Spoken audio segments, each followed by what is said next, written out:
जय हिंद दोस्तों। जो आज ये क्लास हम लोग यहाँ पे देखेंगे दोस्तों, यहाँ पे हम लोग वो सारे क्वेश्चन सॉल्व करेंगे जो आपका एमसी सेंटर 2020 में वहाँ पेपर हुआ था, यानी जो आपकी रिलेशन भर्ती वहाँ पे हुई थी, वहाँ पे कैसे कैसे क्वेश्चन पूछे गए, वो सारे क्वेश्चन दोस्तों हम लोग यहाँ पे एक एक करके यहाँ पे डिस्कस करेंगे। और दोस्तों साथ ही साथ में कुछ इंपॉर्टेंट पॉइंट भी आपको बताऊंगा कि अगर ये चीज़ हमसे पूछी गई है तो और क्या चीज़ ऐसी हो सकती है जो आपसे पूछी जा सकती है।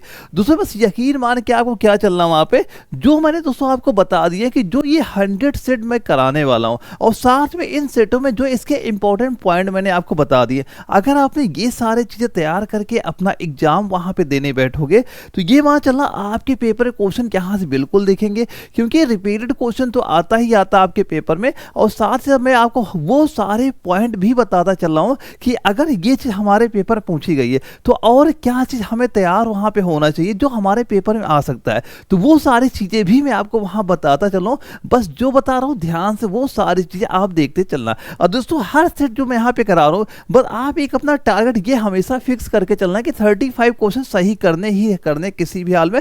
लेकिन जो आपका एग्जाम पहले का टारगेट वहाँ पे रहेगा, वहाँ का 40+ यानी 40 लेके 42 क्वेश्चन आप हर हाल में सही करके आना, अगर आपको अपना एग्जाम वहाँ पे क्वालिफाई करना है। दोस्तों एक सीधा क्वेश्चन आपसे क्या पूछा गया, पुस्तक wings of fire very important पुस्तक है दोस्तों। कई बार एग्जाम में क्वेश्चन पूछा गया है कि विंग्स ऑफ फायर के लेखक कौन वहां पे हैं, मनमोहन सिंह हो गए या फिर डॉक्टर पीसी अलेक्जेंडर हो जाएंगे, खुशवंत सिंह हो जाएंगे या डॉक्टर एपीजे अब्दुल कलाम यहाँ पे हो जाएंगे।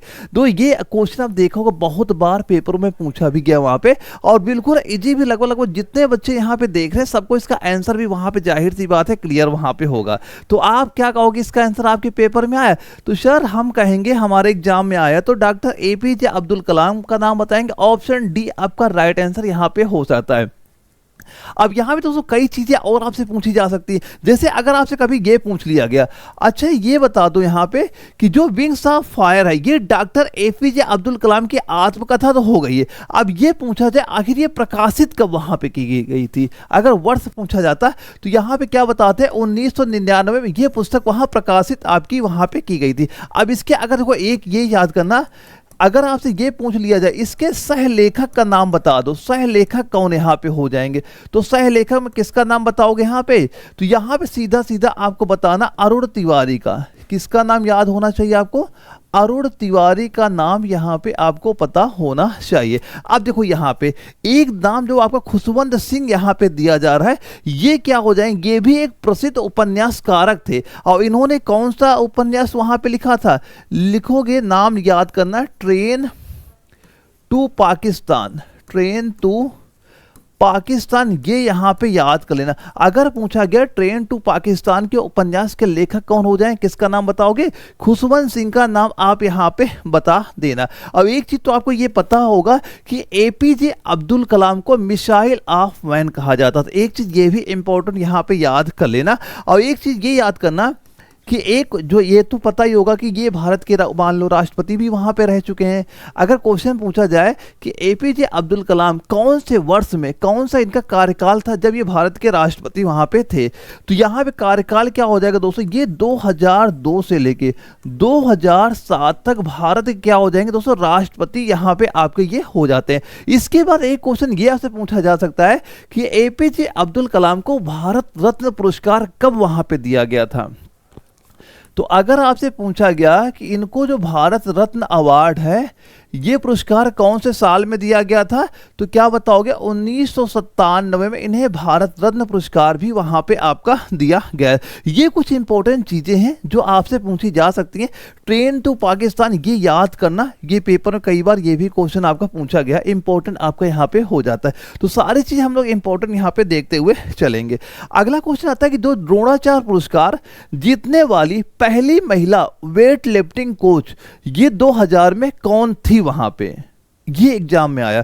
बताओ, सुनीता शर्मा, रेणु कोहली, पूर्णिमा महतो या फिर हंसा शर्मा। देखो क्वेश्चन सीधा सीधा आपके सामने तो आ ही जाता है कि जैसे आप कहा था सारी चीज़ें आप पढ़ ही लेते होंगे। दोस्तों कोई बच्चा परेशान नहीं होगा, किसी बच्चे कोई भी वहाँ कभी भी डाउट भी होता है तो स्क्रीन में व्हाट्सअप नंबर शो ही कर रहा है, अब मुझे व्हाट्सअप पे मैसेज भी वहाँ पे कर सकते हो, या फिर दोस्तों आप कमेंट बॉक्स में जो भी आपकी प्रॉब्लम हो, जो भी आपका डाउट हो वो बताइएगा, उसका सोल्यूशन मैं आपका बिल्कुल प्रोवाइड वहाँ पे कराऊंगा। फिलहाल इस क्वेश्चन का हम लोग यहाँ पे आंसर देख लेते हैं, क्या इसका आंसर यहाँ पे हो जाता है। तो यहाँ पे दोस्तों हम क्या बताएंगे, हंसा शर्मा का नाम आपको पता होना चाहिए, ऑप्शन डी आपका राइट आंसर यहाँ पे हो जाता है। यानी दोस्तों जो हंसा शर्मा है ये 2000 में वेट लिफ्टिंग कोच के रूप में पहली महिला थी जिन्हें यह पुरस्कार वहां पे मिला था। अब दोस्तों ये क्वेश्चन पूछा जाए कि जो द्रोणाचार्य पुरस्कार है इसकी शुरुआत कब से हुई थी, यानी इसका शुरुआत कब से ये पुरस्कार देना शुरू हुआ, तो आप क्या बताओगे 1985 से ये पुरस्कार वहां पे दिया जाने लगा। और पहले प्राप्तकर्ता अगर क्वेश्चन पूछ लिया जाता है तो किसका नाम बताते, तो आप बताते भालचंद्र, किसका नाम, भालचंद्र भगवत का, भालचंद्र भगवत का नाम बताते। और ये किसके हो जाएंगे, कुश्ती के, ये याद करना कि पहला जो द्रोणाचार्य पुरस्कार है किसको दिया गया, तो भालचंद्र भगवत का नाम पता होना चाहिए। कुश्ती का कब दिया गया, 1985 में यहाँ पे दिया गया था। और दोस्तों यहाँ पे एक नाम लिखा है जो पूर्णिमा महतो यहाँ पे नाम दिया जा रहा है, ये क्या हो जाएंगे दोस्तों, ये तीरंदाजी कोच हो जाएंगे। और इन्हें ये द्रोणाचार्य पुरस्कार कब दिया गया था, इन्हें मिला था आपका 2013 में, 2013 में ये पुरस्कार इनको वहां पे दिया गया था।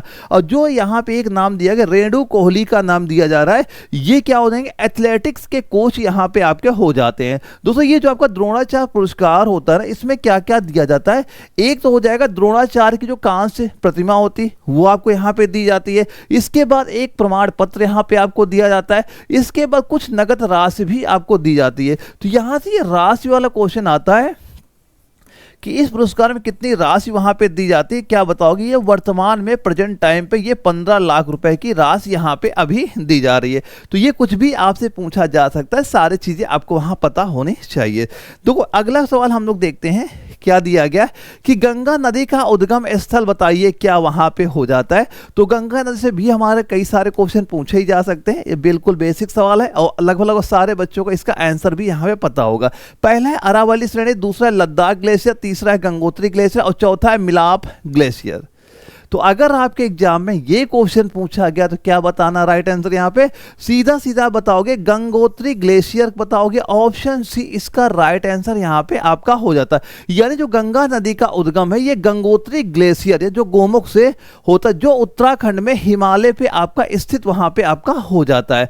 अब देखो यहाँ पे कि जो भागीरथी नदी होती है ये गोमुख से निकलती है और देवप्रयाग में अलकनंदा से मिलकर गंगा नदी आपकी वहां पे बनाती है। अब यहाँ पे क्वेश्चन ये आता है, ये आपका ट्रेडमैन के एग्जाम में क्वेश्चन पूछा गया था कि जो गंगा नदी है इसकी कुल लंबाई कितनी वहां पे हो जाती है। तो गंगा नदी की अगर लंबाई आपसे पूछी जाती, क्या बताओगे यहाँ पे 2525 किलोमीटर इसकी लंबाई भी आपको पता वहां पे होनी चाहिए थी। अब एक चीज ये ध्यान रखना कि जो गंगा नदी होती है ये प्रयागराज में यमुना से मिलती है और बंगाल की खाड़ी में गिरती हैं। और किस रूप में बंगाल की खाड़ी से वहां पे गिरती है, तो क्या बताओगे हुगली के रूप में बंगाल की खाड़ी से गंगा नदी वहां पे गिरती है। तो ये भी चीज आपको पता होनी चाहिए। चलिए हमारा आता है अगला क्वेश्चन आता है कि चौरी चौरा जो कांड हुआ था ये आपका कब हुआ था, 1922 में, 1919 में, 1926 में या 1947 में। ये इंपॉर्टेंट है, चौरी चौरा कांड से भी कई सारे क्वेश्चन हमारे पेपर में ऑलरेडी पूछे भी जा चुके हैं, तो सारी चीजें हम लोग ध्यान से वहां पे देखते हुए चलेंगे।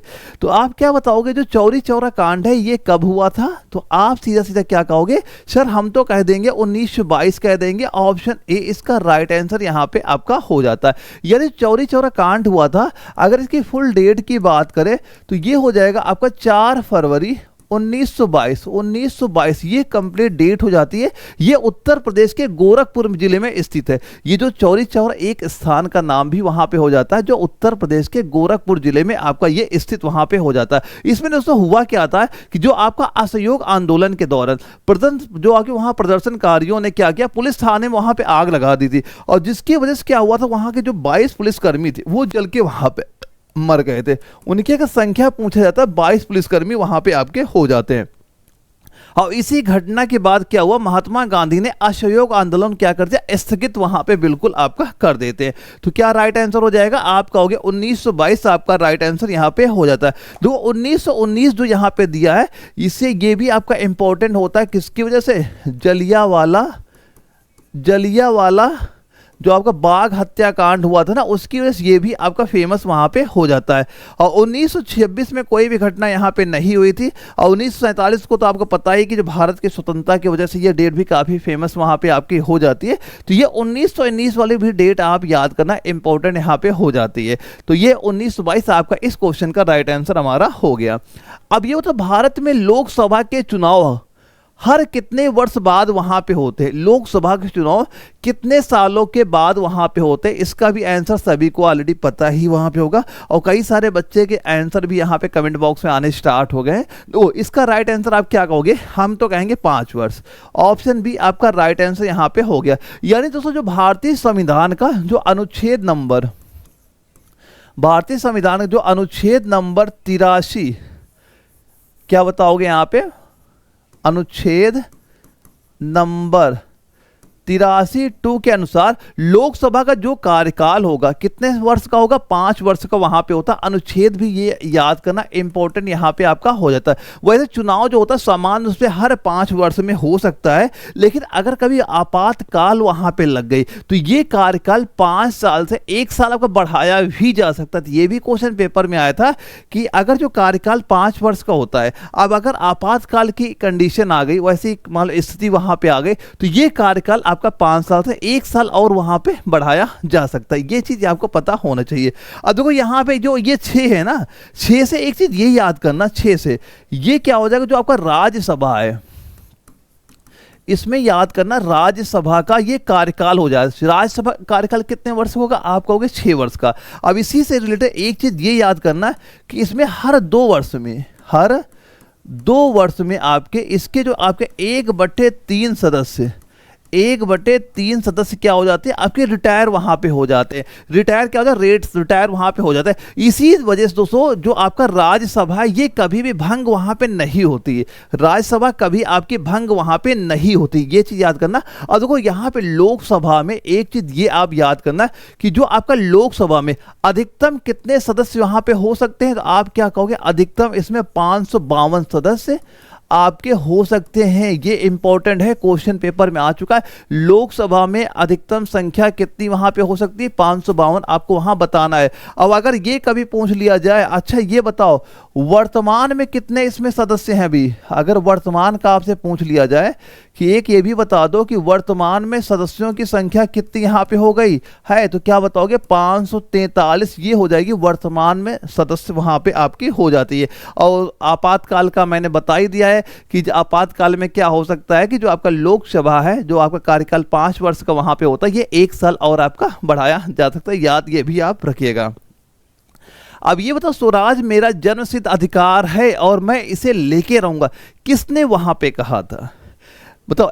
M.K. गांधी हो जाएंगे या B.G. तिलक हो जाएंगे, G.K. गोखले हो जाएंगे या B.R. अंबेडकर वहां पे हो जाएंगे, तो किसका नाम बताओगे। स्वराज मेरा जन्मसिद्ध अधिकार है और मैं इसे वहां पे लेके रहूंगा।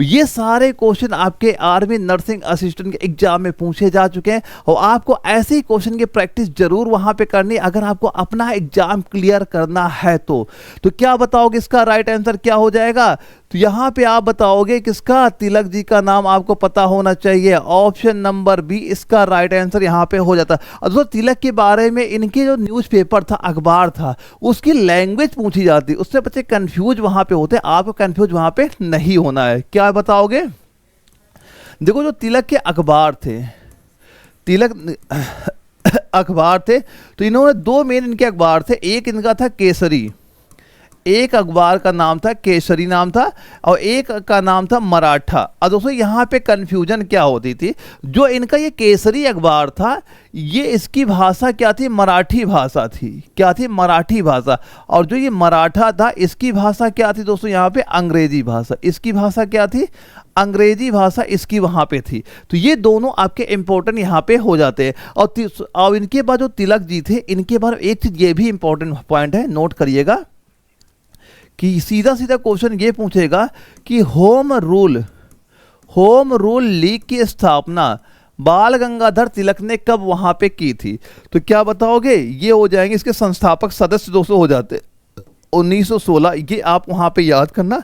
अब अगर क्वेश्चन ये पूछा गया कि बाल गंगाधर तिलक की मृत्यु कब वहां पे हुई थी, तो डेट क्या बताओगे आप यहाँ पे? 1 अगस्त 1920 में इनकी वहां पे मृत्यु आपकी वहां पे हो गई थी। ये कुछ बेसिक चीजें हैं जो हमें पता होनी चाहिए कि हमारे पेपर ये क्वेश्चन वहां पूछे जा सकते हैं। अब दोस्तों यहाँ पे ये नोट्स तो आपके पास ऑलरेडी यहाँ पे है ही हैं, बस यकीन मान चलना ये नोट्स आप एक बार देखना जरूर, तैयार आप जरूर करना वहाँ पे। ये जो आपके कंप्लीट आपके हैंड रिटन नोट्स हैं, चाहे आपका बायोलॉजी हो, चाहे फिजिक्स हो, चाहे केमिस्ट्री हो, चाहे मैथ हो, चाहे जीके हो, ये सारे आपके एप्लीकेशन मैंने ऑलरेडी वहाँ पे अपलोड कर दिए हैं। वहाँ भी ये नोट्स आप डाउनलोड वहाँ पे जरूर कर लीजिएगा। अब इसके साथ दोस्तों वहाँ मैंने एक प्रैक्टिस सेट भी वहाँ पे लॉन्च कर दी है, और वो सारे अभी तक जितने भी आर्मी नर्सिंग के पेपर वहाँ पे हुए हैं ना, वो सारे क्वेश्चन मैंने वहाँ पे ऐड करा दिए, यानी जो मेन क्वेश्चन हो सकते हैं, इंपॉर्टेंट क्वेश्चन हो सकते हैं, जिनके ज्यादा चांस है हमारे पेपर में आने के, वो सारे क्वेश्चन भी मैंने वहां पे आपके ऑलरेडी अपलोड वहां पे करा दिए। तो वो प्रैक्टिस सेट जरूर एक बार दीजिएगा, क्योंकि वहां से आप टाइम मैनेजमेंट करना अपना आसानी से सीख जाओगे। अगर आप एक बार टाइम मैनेजमेंट करना सीख गए तो आप अपना एग्जाम बड़ी आसानी से क्लियर वहां पे कर सकते हो। तो ये नोट्स आपके जो हैंड रिटन के अपलोड है, एक बार तैयार जरूर आपको वहां पे करके जाना है। अब अगला क्वेश्चन हम लोग देखते हैं क्या दिया गया। भारतीय संविधान का कौन सा अनुच्छेद कहता है कि राज्यों में राज्यपाल होंगे? कि भाई प्रत्येक राज्य में एक राज्यपाल तो होता ही वहां पे, तो ये कौन सा अनुच्छेद वहां पे कह रहा है? ये 4 ऑप्शन हमारे दिए गए हैं।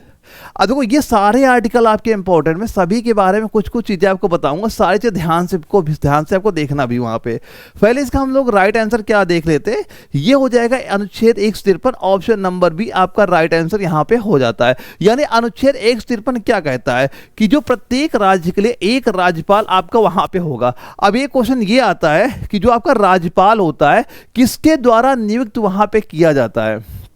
ये तो मैं पता होगा भाई, हर राज्य का एक राज्यपाल हो गया। एक क्वेश्चन ये आता है कि राज्यपाल का चुनाव निम्नलिखित में से किसके द्वारा किया जाता है? किसका नाम बताओगे? राष्ट्रपति का नाम आपको वहां पता होना चाहिए। अब इनका कार्यकाल कितना होता है राज्यपाल का? आप बताओ। 5 वर्ष का कार्यकाल वहां पे होता है। दो जो आपका अनुच्छेद नंबर 148 यहाँ पे दिया जा रहा है, इसमें क्या होता है? जो भारत के नियंत्रक एवं महालेखा परीक्षक होते हैं, यानी किसके बारे में? CAG के बारे में इसमें इस अनुच्छेद आर्टिकल में आपका बताया गया। और अनुच्छेद जो आपका 124 यहां पे दिख रहा है, इसमें जो सर्वोच्च न्यायालय की स्थापना और मुख्य न्यायाधीश से आपका संबंधित हो जाता है। अनुच्छेद 136 क्या हो जाएगा? सर्वोच्च न्यायालय की विशेष अनुमति याचिका से जो ये आपका SLP से संबंधित वहां पे आपका हो जाता है। तो ये हम क्या बताएंगे? इसका right answer option number B हमारा राइट आंसर यहां पे हो गया।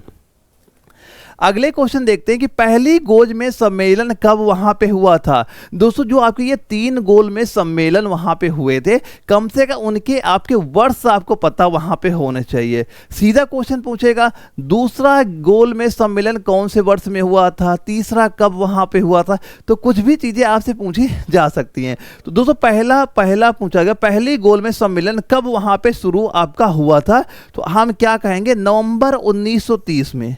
ऑप्शन डी इसका राइट आंसर यहां पे आपका हो जाता है। इसकी डेट क्या हो जाएगी दोस्तों? ये आपका 12 नवंबर 1930 से ये आपका चालू होता है। और कब तक चलता है आपका ये? 19 जनवरी और 1931 तक ये आपका वहां पे चलता है। ये गोल में सम्मेलन कहां पे हुआ था? आप कहोगे लंदन शहर में आपका यहां पे हुआ था। अब इसमें हुआ क्या था? ये ब्रिटिश सरकार द्वारा भारतीय नेताओं के साथ संवैधानिक सुधारों पर चर्चा के लिए आपका ये बुलाया गया था आपको वहां पे। लेकिन दोस्तों यहां पे ये याद करना कि जो 3 गोल में सम्मेलन वहां पे हुए थे, उनके वर्ष क्या वहां पे हो जाते हैं। तो पहला आपका कब हुआ था? हमने देखा अभी 1930 बता दिया। अगर दूसरा हमसे पूछा जाता, हम बताते 1901, क्यों ये तीनों लगातार ही आपके हुए थे। तीसरा कब हुआ था? आप बताओगे 1932 में आपका यहाँ पे हो जाता है। दोस्तों जो आपका पहला गोल में सम्मेलन हुआ था, इसमें क्या हुआ था कि जो आपके मान लो महाराजा हो गए या नवाब हो गए, और कुछ नेताओं ने ही वहां पे भाग लिया था, ज्यादा लोग वहां पे नहीं गए थे। ये भी चीज आपको पता वहां पे होनी चाहिए। तो इसका राइट आंसर हम क्या बता देंगे, नवंबर 1930 आपका इस क्वेश्चन का राइट आंसर यहाँ पे हो जाएगा। ये तीनों आप याद करिएगा, इनके वर्ड्स कम से कम हमें पता वहां पे होने चाहिए। और ये पहला गोलमेज सम्मेलन कहाँ पे हुआ था, शहर का नाम भी आपसे पूछ लिया जाता है, तो शहर का नाम भी आपको पता होना चाहिए। इसके बाद अगर हम अगले क्वेश्चन की बात करें तो अगला क्वेश्चन स्किप हो गया, चलो अगला क्वेश्चन देखते हैं कि G20 की पहली बैठक कब वहां पे हुई थी। जो G20 की पहली बैठक कब वहां पे हुई थी, ये 4 ऑप्शन हमारे दिए गए थे, तो आप क्या बताओगे इसका राइट आंसर वहां पे, तो सीधा सीधा क्या बताओगे, 2008 क्या बता देंगे, ऑप्शन सी आपका राइट आंसर यहां पे हो जाता है। यह G20 की पहली शिखर बैठक हुई थी, ये नवंबर 2008 में कहां पे हुई थी, वाशिंगटन डीसी यानी यूएसए में वहां पे हुई थी। कौन से शहर हुई थी, वाशिंगटन, आपका नाम पता वहां पे होना चाहिए। दोस्तों अगर कभी ये क्वेश्चन पूछा जाए कि जो आपका G20 है समूह की स्थापना, आखिर इसकी स्थापना कब वहां पे हुई थी, दोस्तों इसकी स्थापना तो 1999 में ही वहां पे हो गई थी, लेकिन जो वित्त मंत्रियों के स्तर पर हुई थी। लेकिन जब नेताओं की पहली बैठक हुई थी, ये कब हुई थी, नेताओं की पहली बैठक 2008 में वहां पे आपकी हुई थी। अब क्वेश्चन, अगर ये क्वेश्चन पूछा जाए भारत ने अभी प्रेजेंट टाइम पे G20 का आयोजन कहां, कौन से शहर में वहां पे किया, दोनों चीजें याद करना। पहले तो याद करना कि भारत में G20 के बारे में ये इसका कब क्या बताओगे, एक तो याद करोगे क्या, 2023 में, 2023 में कहां पे मेजबानी इसकी की थी भारत ने, दिल्ली शहर में इसकी मेजबानी वहां पे की थी। G20 में कितने देश वहां पे आते हैं, आप क्या बताओगे, इसमें एक 219 तो देश हो जाते हैं यहाँ पे, क्या 19 देश हो जाएंगे, और एक क्या हो जाएगा यहाँ पे यूरोपीय संघ, एक क्या हो जाएगा आपका यूरोपीय संघ, एक आपका ये यहाँ पे शामिल हो जाते हैं संघ, यानी टोटल ये आपके 20 इस वजह से यहाँ पे हो जाते हैं। तो ये सारे चीजें आप यहाँ पे याद करना। जो पहला शिखर सम्मेलन हुआ था कहाँ पे हुआ था, आप बताओगे यूएसए में हुआ था। यूएसए में कौन से शहर में, आप बताओगे वाशिंगटन डीसी में आपका वहां पे हुआ था। अब यहाँ से दोस्तों हमारे मैथ के 5 क्वेश्चन आते हैं। मैथ आपकी बिल्कुल वहाँ पे नॉर्मल आएगी, मैथ के लिए आपको बिल्कुल परेशान नहीं होना। अगर आपकी जुड़ा जोड़ घटाना अभी आता है आपको, तो 5 क्वेश्चन बड़ी आसानी से आप वहाँ पे बना लोगे। पहला क्वेश्चन क्या पूछा गया, संख्याओं का अनुपात है 3:4 है, उनका एलसीएम 72 है, तो संख्याएं बता दो क्या हो जाएगी। तो हमने माना जो संख्याएं हो गई, 2 संख्या दी गई, पहली संख्या दूसरी, हमने देखा पहली संख्या हमारी मान लो 3x होगी और दूसरी होगी 4x हमारी हो गई। तो इसमें होता क्या है ना कि जो इसमें दिया क्या गया है, तो 2 संख्याओं का अनुपात 3:4 है और उनका एलसीएम आपका 72 है, तो संख्याएं ज्ञात करिए। आप बताओ इन संख्याओं का एलसीएम निकालो कितना हो जाएगा। पहले जो एक से कॉमन है वो हमने क्या किया अलग, फिर क्या होगा, ये 3 यहाँ पे लिख दिया और ये 4 आपको, ये क्या होगा, इन 3x और 4x का एलसीएम हो गया। अब ये एलसीएम किसके बराबर यहाँ पे दिया गया, 72 के बराबर। तो ये गुणा किया 4 से 12 हुआ, 12x हो गया यहाँ पे बराबर 72 हो गया। x बराबर क्या हुआ, आपने कहा 72 बटे हमने 12 किया, ये कितना आ जाएगा, बड़छंग 72 यानी 6 बार गया। अब यहाँ संख्याएं क्या हो जाएंगी, अब इसे 3 से गुणा करो। पहली संख्या हमारी कितनी हो जाएगी, 6 गुणे 3 किया, ये आपकी 18 हो गई, 6 गुणे 4 किया, ये होगा 24 हो गया। तो ये 2 संख्याएं आपकी क्या निकल के आ गई, 18 और 24 यहाँ पे निकल के आ गई। तो आप ये कह सकते हो इसका ऑप्शन नंबर जो ए हमारा दिया गया है ये बिल्कुल राइट आंसर यहाँ पे हो जाता है। तो ऐसे क्वेश्चन बड़ी आसानी से वहां पे लगा सकते हो, जहाँ दिक्कत भी आपको देखने को वहां पे नहीं मिलेगी। अगला क्वेश्चन क्या दिया गया, आयत की जो लंबाई 15 सेंटीमीटर है, चौड़ाई 14 सेंटीमीटर, परिमाप बताओ।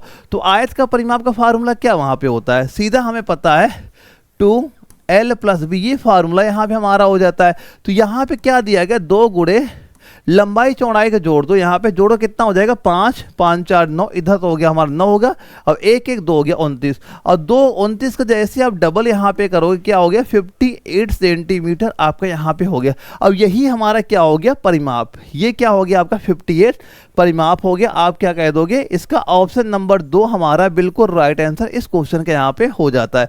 तो ऐसे क्वेश्चनों को बड़ी आसानी से आप वहाँ पे आंसर दे सकते हैं। देखो एक क्वेश्चन दिया गया, समबाहु त्रिभुज की ऊंचाई 10√3 सेंटीमीटर है, तो उसका क्षेत्रफल बताओ। देखो ये आपका एडवांस्ड मैथ का क्वेश्चन आता है, इसमें क्या उसके फार्मूले आपको पता होने चाहिए। अगर फार्मूले पता है तभी इनके आंसर आप आसानी से वहां पे दे पाओगे। देखो क्या दिया गया, समबाहु त्रिभुज की ऊंचाई 10√3 सेंटीमीटर यहाँ पे दी जा रही। सबसे पहले ये बताओ इसकी जो ऊंचाई का फार्मूला क्या होता है, ये हो जाएगा आपका √3/2। इंटू भुजा यहाँ पे हो जाता है। तो हम पहले तो इसकी भुजा निकाल लें, आखिर भुजा कितनी वहाँ पे, भुजा कैसे निकालोगे यहाँ पे। तो a बराबर देखो h का मान कितना यहाँ पे दिया, ऊंचाई कितनी दी जाए 10√3, तो यहाँ लिखा हमने 10, ये हुआ √3। अब गुड़े, अब ये संख्या इधर आ जाएगी, इधर तो 2 हो जाएगा, अब बटे ये √3 इसका नीचे आ गया, ये क्या हुआ भुजा। अब ये √3 से √3 हमारा कट गया, 10 गुणे 2 किया तो भुजा हमें कितनी मिल गई, ये 20 हमें क्या मिल गई, इसकी भुजा यहाँ पे मिल गई। अब इसका क्षेत्रफल का फार्मूला क्या होता है, तो क्षेत्रफल का फार्मूला क्या हो जाएगा, आप कहोगे √3/4 इंटू भुजा स्क्वायर, यहाँ पे हमारा ये इसका हो जाएगा। अब देखो यहाँ पे जो चीज़ दी जा रही सारी चीज़ यहाँ पे लिख दो। तो भुजा का मान आपने कितना यहाँ पे निकाला, भुजा अभी हमने निकाला 20, यहाँ पे 20 निकाला है। तो इसको सॉल्व करेंगे कितना यहाँ पे आ जाएगा, देखो यहाँ पे हम लिख लेते हैं। तो इसका फार्मूला हो गया √3/4 a स्क्वायर, तो यहाँ पे सिंपल से लिखा √3/4 इंटू भुजा स्क्वायर, यानी भुजा अभी हमने कितने निकाले 20 निकाले, तो 20 गुणे 20 करो कितना हो जाएगा, ये आपका 400 यहाँ पे हो गया, कितना हो गया 400 आपका हो गया। अब इसे काटिए, कितनी बार 4 से काटा कितना आ गया 100 यहाँ पे हो गया। तो आप कह सकते हो इसका 100√3, ये क्या हो जाएगा, इसका क्षेत्रफल यहाँ पे निकल आएगा। तो क्षेत्रफल कितना निकल आया, आप कहोगे 100√3, यानी कि कौन सा राइट हो जाएगा, ऑप्शन नंबर आपका 4 दिया गया, लास्ट वाला आपका राइट आंसर यहाँ पे हो जाएगा। तो ये क्वेश्चन आपके वहाँ पे आते हैं। तो मैथ के आपके नॉर्मल जो 5 क्वेश्चन आते हैं बिल्कुल नॉर्मल ही आए हैं। अगर आपकी बेसिक वहाँ पे सही है तो 5 क्वेश्चन बड़ी आसानी से आप वहाँ पे सही कर सकते हो। अगला क्वेश्चन क्या दिया जा रहा है, ये बताओ, इसका मान हमसे पूछा जा रहा है। एक सवाल आपको क्या दिया जा रहा है, 1.15/0. देखो यहाँ पे अगर भाग का निशान बना हुआ है, ये संख्या क्या हो जाएगी, इसकी पलट जाएगी। यहाँ पे सॉल्व करें, कितना लिखा है, इधर लिखा 1.15/0.23 लिखा है, गुड़े। अब ये जहाँ भाग है गुड़ा कर देंगे, क्या हो जाएगा, ऊपर हो जाएगा 1.15 हो जाएगा, बट ये 0.23 हमारा हो गया। अब इसे सॉल्व कर लो, आपका राइट आंसर हो जाएगा। यहाँ से हमने काटा, ये 5 बार गया, इससे काटा आपका ये 5 बार गया, दशमलव सारे कट गए, 5 गुणे 5 कर दो, कितना आ गया आपका 25 हो गया। तो यही 25 हमारा क्या होगा, इस क्वेश्चन का आपका राइट आंसर यहाँ पे हो जाएगा। हम क्या कह सकते हैं, ऑप्शन नंबर जो 4 यहाँ पे है हमारा, ये इसका राइट आंसर यहाँ पे हो जाएगा। अब अगला सवाल क्या दिया जा रहा है, एक वर्गाकार मैदान का 52 रुपए प्रति वर्ग मीटर की दर से समतल करने पे जो लागत आ रही 1,30,000 आ रही है यहाँ पे। अब ये बताओ 35 रुपए प्रति मीटर की दर से इसकी सीमा पर बाड़ लगाने का लागत क्या वहां पे आएगी। देखो सीमा पर बाड़ लगाने का मतलब उसका परिमाप आपको पता वहां पे होना चाहिए। तो परिमाप सबसे पहले क्या करोगे, जो आपका वर्गाकार मैदान है, यानी देखो यहाँ पे क्या दिया गया, जैसे ये वर्गाकार मैदान हो गया, ये पहले तो ये निकालो, इसका भुजा निकाल लो, यानी इसका परिमाप निकालोगे तभी इसका आंसर वहाँ पे निकाल पाओगे। तो इसका पहले तो बताओ इसका क्षेत्रफल क्या हो जाएगा, क्षेत्रफल कैसे आप इसके अंदर का निकालोगे, ये आप निकालोगे जो यहाँ कुल खर्चा आ रहा है और पर 1 मीटर कितना खर्चा आ रहा है, तो उससे जैसे आप डिवाइड करोगे तो ये पहले अंदर का पूरा जो एरिया है इसका क्षेत्रफल आपका यहाँ पे निकल के आ जाएगा। तो यहाँ पे जैसे लिखा आपका 1,30,000 ये आपका यहाँ पे दिया जा रहा है, इसको डिवाइड जैसे आप यहाँ पे 52 से आप करोगे ये कितना निकल के आ जाएगा, इसको सॉल्व करिए, यानी 1,30,52 से जैसे आप यहाँ पे डिवाइड करोगे ये कितना आ जाएगा, ये आपका आ गया 50 हो गया, कितना वो कितना हो जाएगा, यानी कि 52 डिवाइड कर ये आपका 2500 वर्ग मीटर यहाँ पे निकल के आ गया। तो ये तो हमारा क्या हो गया एरिया, यानी कि 2500 वर्ग मीटर क्या हो गया, इसका क्षेत्रफल हमारा हो गया। अब ये जब क्षेत्रफल आपने वहां पे निकाल लिया, अब ये भुजा बताओ क्या हो जाएगी। तो भुजा भी हम यहाँ आसानी से निकाल सकते हैं, क्योंकि जो वर्ग का क्षेत्रफल होता है क्या होता है, भुजा स्क्वायर वहाँ पे हो जाता है। तो भुजा कैसे निकालोगे, ये अगर कुल क्षेत्रफल है यहाँ पे, यानी हमें पता है कि जो उसका क्षेत्रफल का बराबर क्या होता है ए स्क्वायर होता है, तो भुजा बराबर क्या होगा, जो आपको ये क्षेत्रफल दिया जा रहा है इसका सीधा सीधा वर्गमूल आप यहाँ पे निकाल दो। तो ये 2500 का वर्गमूल आप पहले निकालोगे, 2500 का ये निकाला हमने वर्गमूल, तो यहाँ पे क्या हो जाएगा वर्गमूल इसका 50 यहाँ पे निकल आया, यानी हमें पता हो गया इसकी एक भुजा की लंबाई क्या होगी आपकी 50, एक भुजा की लंबाई क्या होगी आपने कहा 50, इसकी हर भुजा कितनी होगी 50 यहाँ पे होगी। अब ये बताओ इसका परिमाप कितना हो जाएगा, यानी ये चारों भुजाओं का योग परिमाप वहाँ पे हो जाता है। तो अगर एक भुजा 50 है तो चारों भुजाओं का योग कितना हो जाएगा, तो परिमाप आपका क्या हो जाएगा, यहाँ पे परिमाप हो जाएगा यहाँ पे 50 गुणे 4, ये दोस्तों आपका हो गया कितना 400, यहाँ पे परिमाप आपका निकल आया। अब यहाँ पे सवाल में दिया जा रहा है कि ये बताओ 35 रुपए प्रति मीटर की दर से इसकी सीमा पर, यानी 1 मीटर की अगर 35 रुपए खर्चा आ रहा है तो 400 मीटर खर्चा कितना वहाँ पे आ जाएगा। तो सीधा सीधा क्या कर दोगे यहाँ पे 4, परिमाप कितना हो जाएगा, ये 250 गुणे 4 5 को 20, ये आपका 200 यहाँ पे हो गया। तो यहाँ पे इसका परिमाप निकाल लिया, हमारा कितना आ गया 200 आ गया। तो खर्चा कितना आ जाएगा वहाँ पे, तो खर्चा सीधा सीधा आप निकालोगे हो जाएगा 200 गुणे, अगर एक का खर्चा कितना आ रहा है 35 रुपए आ रहा है, 200 खर्चा कितना आ जाएगा 200 गुणे आप यहाँ 35 कर दोगे, इसकी वैल्यू क्या निकल के आ जाएगी, लगभग आपके 7000 यहाँ पे निकल आ जाए। तो यानी चारों तरफ जो बाड़ लगाने वहाँ पे है, तार बिछाने वहाँ पे, तो उसका खर्चा टोटल कितने रुपए का हो रहा हमारा, ये हो रहा है आपका 7000 रुपए का हो जाएगा। यानी आप कह सकते हो कि ऑप्शन नंबर 2 इस क्वेश्चन का हमारा राइट आंसर आपका यहाँ पे हो जाएगा। अब इसके बाद दोस्तों यहाँ पे हमारे ये हो गए मैथ के 5 क्वेश्चन हो जाते हैं। अब हम लोग देखते हैं जो फिजिक्स हो गया, देखो मैथ हो गया और ये फिजिक्स हो गई, ये बिल्कुल आपकी नॉर्मल वहां पे आती है। मेन जो फोकस आपको करनी है बायोलॉजी और केमिस्ट्री में, और इसके भी ऑलरेडी मैंने मॉर्निंग में सारी सीरीज वहां पे चालू करा दी, जिसमें मैं आपके बायोलॉजी के 12 क्वेश्चन और केमिस्ट्री के 15 से इंपॉर्टेंट वो सारे क्वेश्चन वहां पे कराए जा रहे हैं, और वो भी सारी क्लासें आपकी वहां पे अपलोड हो जाएंगी। बस जो चीजें एग्जाम तक बताई जा रही है सारी चीजें बस तैयार वहां पे करते चलना, आपके पेपर यहाँ से क्वेश्चन जरूर आपको देखने को वहां पे मिल जाएंगे। इसमें पूछा गया कि किस प्रकार के दर्पण की जो फोकल लंबाई धनात्मक होती है, किसकी लंबाई धनात्मक होगी, अवतल दर्पण, उत्तल दर्पण या समतल दर्पण या आपका सरल रेखीय दर्पण। तो आप क्या बताओगे इस क्वेश्चन का राइट आंसर, सीधा सीधा क्या बताना है, उत्तल दर्पण हम बताएंगे। ऑप्शन नंबर बी इसका राइट आंसर यहाँ पे हो जाता है। अब इसके बाद कभी आपका अवतल दर्पण का पूछ लिया जाता है, तो अवतल दर्पण क्या हो जाता है, लंबाई इसकी हो जाएगी ऋणात्मक, इसकी हो जाती है ऋणात्मक। उत्तल दर्पण क्या है आप बता रहे हो, धनात्मक यहाँ पे हो जाती है। अब यहाँ पे क्वेश्चन ये पूछा जाता है कि जो आपका उत्तल दर्पण है इसका जो प्रतिबिंब बनता है वो कैसा बनता है। तो प्रतिबिंब अगर आपसे पूछा जाता है इसका प्रतिबिंब हमेशा कैसा बनेगा, आप कहोगे आभासी। कैसा बनेगा, आप कहोगे आभासी होगा, और क्या होगा सीधा, आभासी, सीधा और छोटा, ये प्रतिबिंब इसका वहां पे बनता है। अब इसके बाद दोस्तों ये अगर क्वेश्चन आता है जो आपका उत्तल दर्पण है इसका प्रयोग कहाँ पे किया जाता है, ये भी क्वेश्चन आपके पूछा जाता है कि उत्तल दर्पण का ये बताओ इसका उपयोग कहाँ पे होता है। आप देखा होगा जो गाड़ियां हम लोग चलाते हैं, जो वाहनों के साइड में जो आपके मिरर वहां पे होते हैं, मिरर देखते हैं गाड़ियों की, भाई पीछे गाड़ियां आ रही हैं उनको देखने के लिए, वहां पे किसका यूज होता है, वहां पे आपका ये उत्तल दर्पण का ही यूज वहां पे आपका किया जाता है। तो ये कुछ चीजें वहां पे आप पता होना चाहिए। अब इसके बाद दोस्तों यहाँ पे एक आपको जो दिया गया अवतल दर्पण दिया गया है। अब अगर क्वेश्चन ये आता है कि जो अवतल दर्पण के द्वारा कैसा प्रतिबिंब वहां बनता, सीधा सीधा क्वेश्चन पूछेगा आपसे अवतल दर्पण से कैसा प्रतिबिंब आपका वहां बनता है, तो यहाँ पे क्या बताओगे, यहाँ भी आपको हो जाएगा या इसमें लिखना आप, इसमें वास्तविक और आभासी दोनों हो जाएगा। क्या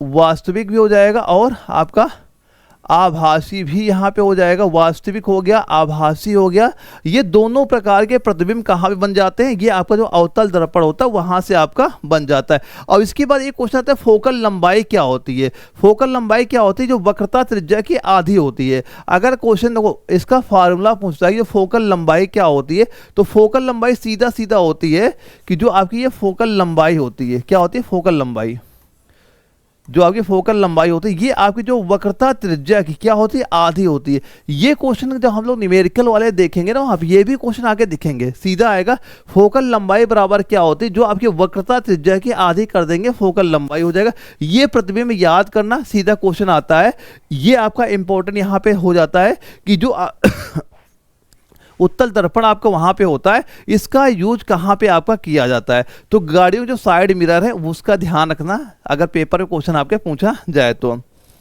अगला क्वेश्चन ये आया कि एक पदार्थ की निश्चित आकार तथा निश्चित आयतन होता है, यह पदार्थ कैसा है। तो भाई जाहिर सी बात है, अगर कोई ऐसा पदार्थ जिसका आकार भी आपका निश्चित हो गया और उसका आयतन भी निश्चित हो गया, तो भाई कैसा होगा, गैस होगा, द्रव होगा, ठोस होगा, इनमें से कोई नहीं, कोई मतलब भी वहां पे नहीं होता है। तो हमें भाई सीधा सीधा पता है भाई ठोस ही तो हो जाएगा, ऑप्शन सी आपका राइट आंसर यहाँ पे हो जाएगा।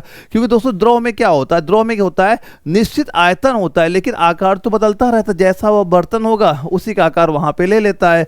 इसके बाद जो गैस वहाँ पे दिया गया, और गैस में तो ना आकार निश्चित है ना उसका आयतन निश्चित होता है, तो क्या बताओगे राइट आंसर? ठोस आपका राइट आंसर इस क्वेश्चन का यहाँ पे हो जाएगा।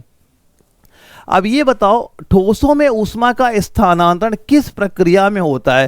देखो ये सभी आप याद कर लेना, कोई ना कोई किसी न किसी एग्जाम में क्वेश्चन पूछा भी गया है और सारे आपके इंपॉर्टेंट भी वहां पे हो जाते हैं। तो ठोसों में ऊष्मा का स्थानांतरण किस प्रक्रिया से होता है? किसमें पूछा गया? ठोसों में आपसे पूछा जा रहा है। तो ठोसों में किसके द्वारा होता है? आप कहोगे चालन के द्वारा। ऑप्शन ए आपका राइट आंसर यहाँ पे हो जाता है। चालन में क्या होता है? चालन में जो ऊष्मा कणों के कंपन से एक स्थान से दूसरे स्थान पे वहां पे जाती है। और संवहन में क्या होता है? ये द्रवों और गैसों में होता है। जो संवहन की क्रिया कहाँ पे होती है? आप कहोगे द्रव हो गया या फिर आपकी जो गैस हो गई, उनमें ये क्रिया वहां पे आपकी हो जाती है। विकिरण कहाँ पे होता है? जब बिना माध्यम के होता है। जैसे आपने देखा होगा सूर्य का प्रकाश से जो हमें ऊष्मा वहां मिलती है वो किससे होती है? विकिरण के द्वारा। तो ये चीज एग्जाम्पल याद कर लेना, जैसे सूर्य से पृथ्वी पे, सूर्य से जो पृथ्वी पे ऊष्मा आती है, क्या बताओगे? सूर्य से जो पृथ्वी पे ऊष्मा आती है किस माध्यम से आती है? आपको विकिरण के माध्यम से आती है। तो ये दोनों चीजें याद करना कि संवहन क्या होता है, विकिरण क्या होता है। कोई भी चीज आपसे यहाँ पूछी जा सकती है। और इसके बाद एक अगला सवाल में क्या दिया गया? ध्वनि की पिच किस पर निर्भर वहां पे करती है? क्या दिया गया? ध्वनि की जो पिच होती है किस पर निर्भर वहां पे करती है? आयाम होगा, आवृत्ति होगा, टिम्बर होगा या तीव्रता हो गया? तो हमें पता है जो ध्वनि की पिच होती है, तीव्रता होती है, ये किस पे निर्भर करती है? आप सीधा सीधा कहोगे ये उसकी आवृत्ति पे निर्भर करती है। ऑप्शन बी राइट आंसर यहाँ पे आपका हो गया। यानी कि अगर आवृत्ति आपकी ज्यादा हो गई, अधिक हो गई, तो ध्वनि कैसी हो जाती है? तो ध्वनि हो जाएगी आपकी तीखी ध्वनि होती। कैसी होती है? आप कहते हो ध्वनि क्या होती है? तीखी ध्वनि वहां पे आपकी हो जाती है। और वहीं पे अगर इसकी आवृत्ति कम हो गई तो क्या कहते हैं? हम कहते नहीं भाई भारी ध्वनि लग रही है, भारी ध्वनि। होता नहीं, किसी की आवाज़ मोटी होती है, किसी की आवाज़ पतली होती है। इसका रीजन वही होता है कि जो आपकी ध्वनि की क्या होती है? तीव्रता, या उसकी जो आवृत्ति जैसे चेंज वहां पे होती है, ये उस पर फर्क वहां पे आपका डालता है। और दोस्तों यहाँ पे आयाम दिया गया। आयाम से क्या होता है? ध्वनि की तीव्रता निर्भर करती है। जो ये आयाम दिया जा रहा है इससे क्या होता है? ध्वनि की तीव्रता आपकी निर्भर वहां पे करती है। टिम्बर क्या होता है? टिम्बर होता है दोस्तों ये ध्वनि की गुणता का पता यहाँ पे चलता है। यानी एक ही पिच के अलग अलग जो वाद्य यंत्र होते हैं, जैसे हम कभी नहीं कहते मैं ढोलक बज रहा है, एक जगह वायलिन बजता है, तो हम लोग आवाज़ जान जाते हैं भाई ये ढोलक की आवाज़ आ रही है, ये वायलिन की आवाज़ आ रही है। ये हम लोग किससे जानते हैं? जो आपका टिम्बर होता है उसी से हम लोग वहाँ पे पहचान पाते हैं। क्योंकि भाई सबकी ध्वनियों की आवृत्तियाँ, जितने भी आपके यंत्र वहाँ बजते हैं, सबके अलग अलग वहाँ पे होती है। तो ये किसके द्वारा हम लोग पहचानते हैं? टिम्बर के द्वारा ही हम लोग पहचानते हैं कि भाई ढोलक बज रहा है, नगाड़े बज रहे हैं, कि क्या बज रहा है वहाँ पे। तो आप सीधा राइट आंसर क्या बताओगे इस क्वेश्चन का? ऑप्शन बी आपका राइट आंसर यहाँ पे हो जाता है। अब ये बताओ निम्न में से कौन द्रव्यमान की इकाई है? किसका पूछा गया? द्रव्यमान की इकाई बताओ। ग्राम है, किलोग्राम है, टन है या सभी? तो आपको क्या लगता है भाई किसका पूछा गया? द्रव्यमान की। तो भाई द्रव्यमान तो हम मान लो ग्राम में भी बता सकते हैं, किलोग्राम में भी बता सकते हैं, टन में भी बता सकते हैं। तो हम क्या कहेंगे भाई? उपरोक्त सभी। ऑप्शन नंबर डी इसका राइट आंसर यहाँ पे हो जाता है। क्योंकि भाई हमें क्या पता है 1 ग्राम बराबर क्या होता है? आप लिख सकते हो इसे 1/1000 किलोग्राम लिख सकते हैं यहाँ पे, या फिर टन में भी इसे वहाँ पे लिखा जा सकता है। इसके बाद आप ये कह सकते हैं जैसे आपका 1 टन हो गया। 1 टन में क्या होता है? आपका 10 क्विंटल होता है। 1 टन में हम कहते नहीं भाई 10 क्विंटल हो गया, और 10 क्विंटल बराबर क्या हो जाता है? आप बताते 1000 किलोग्राम हो जाता है। इनके मात्रक आप किसी भी रूप में वहां पे लिख सकते हैं वहां पे। तो हम सीधा सीधा कह सकते हैं कि ऑप्शन नंबर डी आपका राइट आंसर यहाँ पे हो जाता है। अब बताओ जो मोमबत्ती का जलना है कैसी क्रिया है? रासायनिक है, भौतिक है? रासायनिक और भौतिक दोनों हो जाएगा, ना रासायनिक है ना भौतिक है। तो क्या बताएंगे? मोमबत्ती का जलना कैसी क्रिया यहाँ पे हो जाएगी? तो आप सीधा बताओगे ये होती है रासायनिक और भौतिक दोनों परिवर्तन। इसमें कंफ्यूज वहाँ पे कभी ना होना। अगर मोमबत्ती का जलना दिया आपका जा रहा है तो यहाँ पे हमेशा याद रखना रासायनिक और भौतिक दोनों परिवर्तन आपका यहाँ पे हो जाता है। इसमें होता क्या? जो मोमबत्ती जलने से मोम का पिघलना, भौतिक परिवर्तन, आकार बदलने से। जैसे ये मान चलो कि आपकी यहाँ पे कोई मोमबत्ती यहाँ पे जल रही है, मोमबत्ती यहाँ पे जल रही है। अब ये मोमबत्ती मोमबत्ती जलती तो आपने देखा भी होगा कि नीचे कुछ मोमबत्ती क्या होती है, पिघलती भी तो है, जो यहाँ पे जो ईंट जहाँ हम लोग जलाते हैं नीचे कुछ पिघल के फैल भी वहाँ पे जाती है। तो जो मोमबत्ती का जलना होता है ये आपका रासायनिक और भौतिक दोनों परिवर्तन में आपका वहाँ पे आ जाता है। तो क्या बताओगे इसका राइट आंसर? तो आप कहोगे दोनों। अगर यहाँ पे ये लिखा होता मोमबत्ती का पिघलना ये कैसा परिवर्तन है, तब आप वहाँ पे भौतिक परिवर्तन आप वहाँ पे तब बताते। लेकिन यहाँ पे लिखा है मोमबत्ती जलना क्या होती है, तो मोमबत्ती जलेगी साथ कुछ पिघलती भी तो है, तो वहाँ पे आप बताओगे रासायनिक और भौतिक दोनों परिवर्तन आपके एक साथ वहाँ पे आपके होते। और जब ये पेपर क्वेश्चन आया था ये ऑप्शन नंबर सी ही वहाँ पे आपका राइट आंसर आपका माना भी वहाँ पे गया था। अगला क्वेश्चन आता है निम्न में से कौन सा आपका अंतर्ग्राही अभिक्रिया है। ये सारे हमारे केमिस्ट्री क्वेश्चन यहाँ पे चल रहे हैं सारे। बताओ निम्न में से कौन सा आपका अंतर्ग्राही अभिक्रिया है। पौधों में प्रकाश संश्लेषण, मैग्नीशियम रिबन का हवा में जलना, सब्जी पदार्थ का खाद में बदलना, प्राकृतिक गैस का जलना। अब बताओ कौन सा अंतर्ग्राही अभिक्रिया इनमें से हो जाएगी। तो अंतर्ग्राही अभिक्रिया में आप क्या बताओगे, पौधों में प्रकाश जो संश्लेषण होता है यही ऑप्शन ए आपका राइट आंसर यहाँ पे आपका हो जाता है। प्रकाश संश्लेषण आपकी एक अंतर्ग्राही क्रिया होती है, क्योंकि क्या होता है सूर्य की ऊर्जा इसमें अवशोषित यहाँ पे होती है। फॉर्मूला देखना यहाँ लिखा था 6CO2 plus 6H2O, 6H2O equal to C6H12O6 plus 6O2 plus क्या होता है 6O2। दोस्तों ये क्या होती है आपकी यहाँ पे एक प्रकार की आपकी हो जाएगी प्रकाश संश्लेषण जो होता है, ये अंतर्ग्राही क्रिया आपकी वहाँ पे हो जाती है। अगर यहाँ पे ये क्वेश्चन पूछा जाए जो हम लोग शोषण होता है, जो शोषण होता है, शोषण कैसी क्रिया वहाँ पे होती है, तो शोषण में क्या बताओगे, शोषण आपकी एक ऊष्माक्षेपी अभिक्रिया वहाँ पे हो जाती है। शोषण का भी पेपर में पूछा गया, शोषण कैसी अभिक्रिया होती है, आप बताओगे ऊष्माक्षेपी अभिक्रिया वहाँ पे हो जाती है। अब ये बताओ गैस को द्रव में बदलने के लिए क्या करें। कोई गैस है, गैस को हमें द्रव में बदलना है, उसके लिए हमें क्या करना चाहिए, दाब बढ़ाकर तापमान कम करके दोनों से या भी किसी से भी नहीं। तो आप क्या बताओगे इसका राइट आंसर। तो सीधा सीधा आप क्या बताओगे यहाँ पे दोनों से यानी गैस को द्रव में बदलने के लिए क्या होता है, दाब बढ़ा के भी किया जा सकता है और तापमान कम करके भी वहां पे आपका किया जा सकता है। यानी जो आपने एलपीजी सिलेंडरों में देखा होगा दाब से क्या होता है गैस द्रव रूप में रहती है। यानी जो आप घरों में हम लोग एलपीजी सिलेंडर यूज करते हैं उसे आप जैसे वहां हिलाते होंगे, भाई भरी तो उसमें गैस ही वहां पे गई है, लेकिन जब हिलाते हैं हमें लगता नहीं वैसे कोई लिक्विड वहां भरा हुआ है, क्योंकि वो क्या होता है द्रव में ही तो सारा वहां पे होता है आपका। तो आपके दोनों आपकी क्रियाएं यहाँ पे हो जाएंगी। हम कहेंगे ऑप्शन सी इसका राइट आंसर हमारा हो जाएगा। अब ये बताओ निम्न में से कौन सी भौतिक परिवर्तन है इसमें, बर्फ का पिघलना, दूध का दही बनना, फलों का पकना, अंगूर का किण्वन होना। बताओ कौन सा भौतिक परिवर्तन। देखो ये आप परिवर्तन एक क्वेश्चन पक्का है आपके एग्जाम में आएगा, रासायनिक परिवर्तन, भौतिक परिवर्तन, ये अच्छे से तैयार करके वहां पे जाना। देखो रासायनिक परिवर्तन में होता है क्या है कि जैसे रासायनिक परिवर्तन एक वैसा परिवर्तन होता है कि अगर रासायनिक अभिक्रिया वहां पे होगी कोई नया उत्पाद बनेगा, यानी उसे दोबारा नहीं उस रूप में दोबारा ट्रांसफर वहां पे कर सकते। लेकिन भौतिक परिवर्तन में क्या होता है, जैसे कि इसको मान लो रूप बदल गया वहां पे, अब रूप बदल के पहले का रूप भी ले सकता है वहां पे। जैसे मान लो पानी हो गया, पानी को जम गया, बर्फ बन गया, अब अगर हम बर्फ को फिर पिघला दे फिर क्या बन गया, फिर पानी बन गया।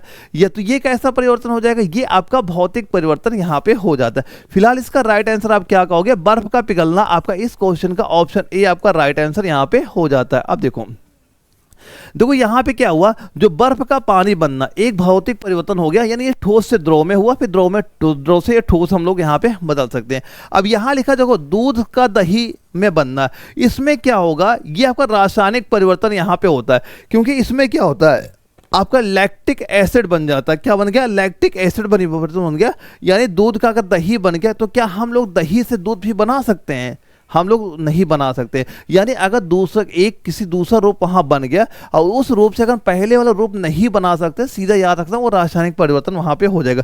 फलों का पकना यहाँ पे दिया जा रहा है, ये भी एक रासायनिक परिवर्तन हो जाता है। इसमें क्या होता है आपका एंजाइमेटिक ऑक्सीडेशन यहाँ पे हो जाता है। अंगूर का किण्वन यहाँ पे दिया गया, ये भी आपका रासायनिक परिवर्तन होता है। इसमें क्या होता है, जो शर्करस क्या होता है, ये अल्कोहल और CO2 में आपका कन्वर्ट वहां पे आपका हो जाता है।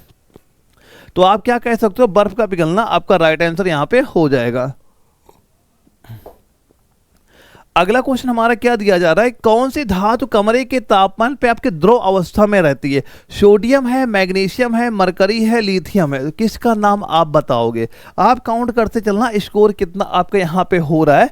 तो बताओ कौन सी धातु कमरे के तापमान पे द्रव अवस्था में रहती है? तो हम क्या सीधा सीधा बता देंगे, यहाँ पे मरकरी का नाम। ऑप्शन सी आपका राइट आंसर मरकरी यहाँ पे हो जाता है, क्योंकि दोस्तों का जो मरकरी होता है, मरकरी आपका होता है ये कमरे के तापमान 25 डिग्री सेंटीग्रेड में क्या होता है, द्रव अवस्था में आपका यहाँ पे पाया जाता है।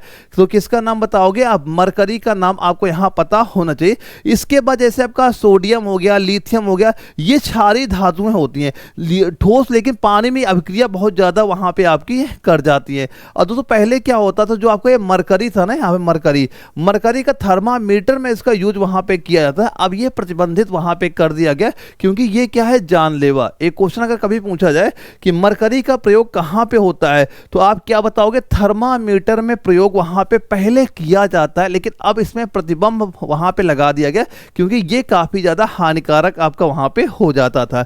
तो हम क्या बताएंगे? मरकरी यानी 25 डिग्री सेंटीग्रेड। यही भी याद करना, संकेत याद करते रहना, संकेत भी आपके एग्जाम में क्वेश्चन आपके ये पूछे जाते हैं।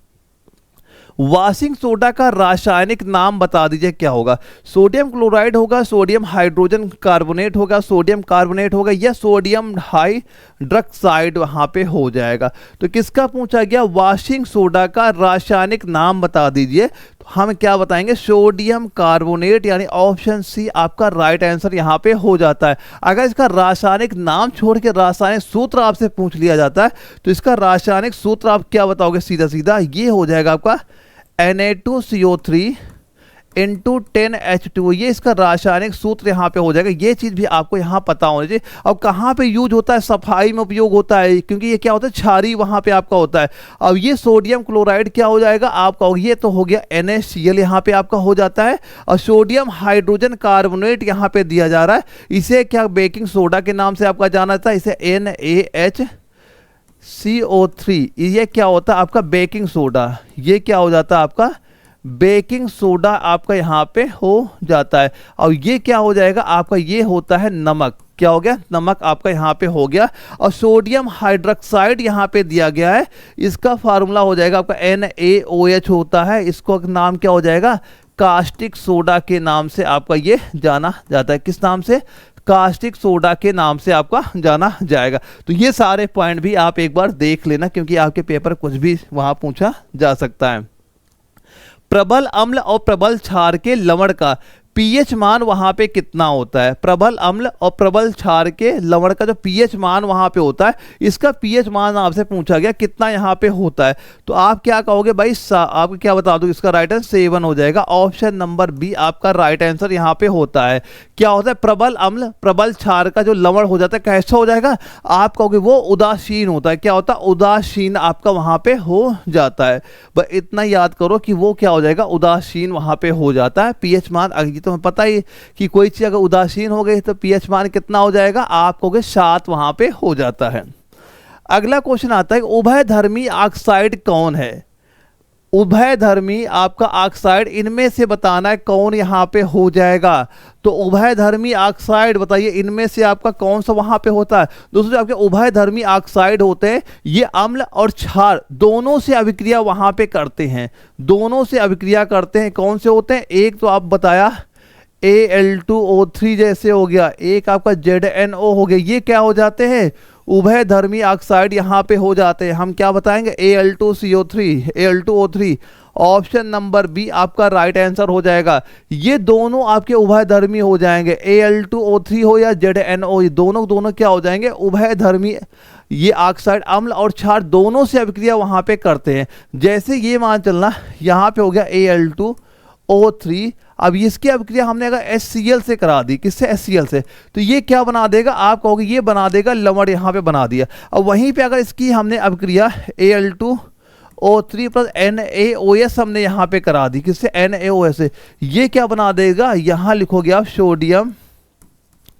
सोडियम एल्यूमिनेट से सोडियम एल्यूमिनेट का निर्माण वहां पे आपका ये कर देगा। तो ये मान लो दोनों से अभिक्रिया आपका वहां पे कर सकता है। आप क्या बताओगे? ऑप्शन नंबर 2 बी इस क्वेश्चन का राइट आंसर हमारा हो गया। अब ये बताओ चिप्स के पैकेट में ऑक्सीकरण से रोकने के लिए कौन सी गैस भरी जाती है। आप देखोगे हम लोग चिप्स वहाँ खरीदते हैं वहाँ दुकानों से, उसमें कोई हवा ही तो भरी रहती है, चिप्स थोड़े निकलते हैं, हवा पहले निकल जाती है वहाँ पे। तो यही पूछा गया उसमें कौन सी हवा, कौन सी गैस वहाँ भरी जाएगी, ऑक्सीजन, नाइट्रोजन, हाइड्रोजन, हीलियम। तो कौन सी गैस वहाँ पे आपकी भरी जाती है। आप कहोगे सर हम कहेंगे नाइट्रोजन गैस। ऑप्शन बी आपका राइट आंसर यहाँ पे हो जाता है। क्या हो जाएगा, नाइट्रोजन गैस हो जाता है। क्योंकि नाइट्रोजन गैस क्या होती है, ये आपकी निष्क्रिय गैस होती है जो कि आपकी अभिक्रिया नहीं करती है। तो इसी जो चिप्स के अंदर रहते हैं वो सेफ बने रहते, खराब आपके वहां पे नहीं होते। अगर क्वेश्चन ये पूछा गया, अच्छा ये बताओ नाइट्रोजन वायु में कितना परसेंटेज वहां पाता है, जो हमारे सामने चारों तो वातावरण है वहां पे, उसमें नाइट्रोजन का आपका परसेंटेज कितना हो जाएगा। तो 78%। ये भी आप यहाँ पे याद करना, क्वेश्चन पूछा जा सकता है कि वायु में नाइट्रोजन का परसेंटेज कितना हो जाता है। आप बताओगे 78% आपका वहां पे हो जाता है। अब बताओ निम्न में से कौन सा रासायनिक परिवर्तन नहीं है। इसमें बहुत सारे क्वेश्चन आपके पूछ लिए गए थे, रासायनिक परिवर्तन, भौतिक परिवर्तन, क्योंकि इंपॉर्टेंट टॉपिक होता है और हमेशा ही एग्जाम में क्वेश्चन वहां पूछा गया है। तो ये तो आप देखते ही बता सकते हो कि रासायनिक परिवर्तन नहीं है। दूध का फटना भाई ये तो बिल्कुल है, फलों का पकना भी है, जल का वाष्पीकरण हो गया, कोयले का जलना भी है। तो यहाँ क्या बताओगे, जो ऑप्शन नंबर सी है यही आपका राइट आंसर यहाँ पे हो गया। क्या बताओगे, ऑप्शन सी यानी जल का वाष्पीकरण, यही आपका राइट आंसर यहाँ पे हो जाता है। अब इसके बारे में हमने 2-3 बार तो क्वेश्चन देख चुके हैं वहाँ, तो आप क्लियर वहाँ पे ऑलरेडी हो ही गया होगा। अब ये बताओ अम्ल वर्षा का कारण पर्यावरण में किसके प्रदूषण से वहां पे होता है। जो आपकी अम्ल वर्षा होती है उसका कारण पर्यावरण किसके प्रदूषण के द्वारा वहां पे होगा। बताओ कार्बन डाइऑक्साइड और नाइट्रोजन होगा, carbon monoxide, carbon dioxide, ozone carbon dioxide होगा, या नाइट्रस ऑक्साइड और सल्फर डाइऑक्साइड वहां पे हो जाएगा। तो अम्ल वर्षा का कारण किसका बताओगे, ये होता है दोस्तों जो आपका नाइट्रस ऑक्साइड और सल्फर डाइऑक्साइड, इसकी वजह से वहां पे होता है। ऑप्शन नंबर डी आपका राइट आंसर यहां पे हो जाता है। अब एक क्वेश्चन ये पूछा जाता है कि जो आपकी अम्ल वर्षा होती है इसका पीएच मान आपसे पूछा जाता है।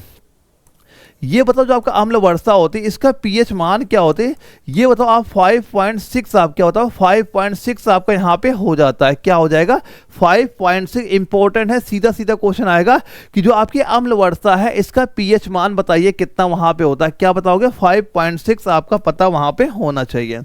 अब बताओ अगला क्वेश्चन है, अम्ल धातुओं के साथ अभिक्रिया करके क्या मुक्त करता है। जो आपके अम्ल होते हैं धातुओं के साथ अभिक्रिया करके क्या मुक्त करते हैं।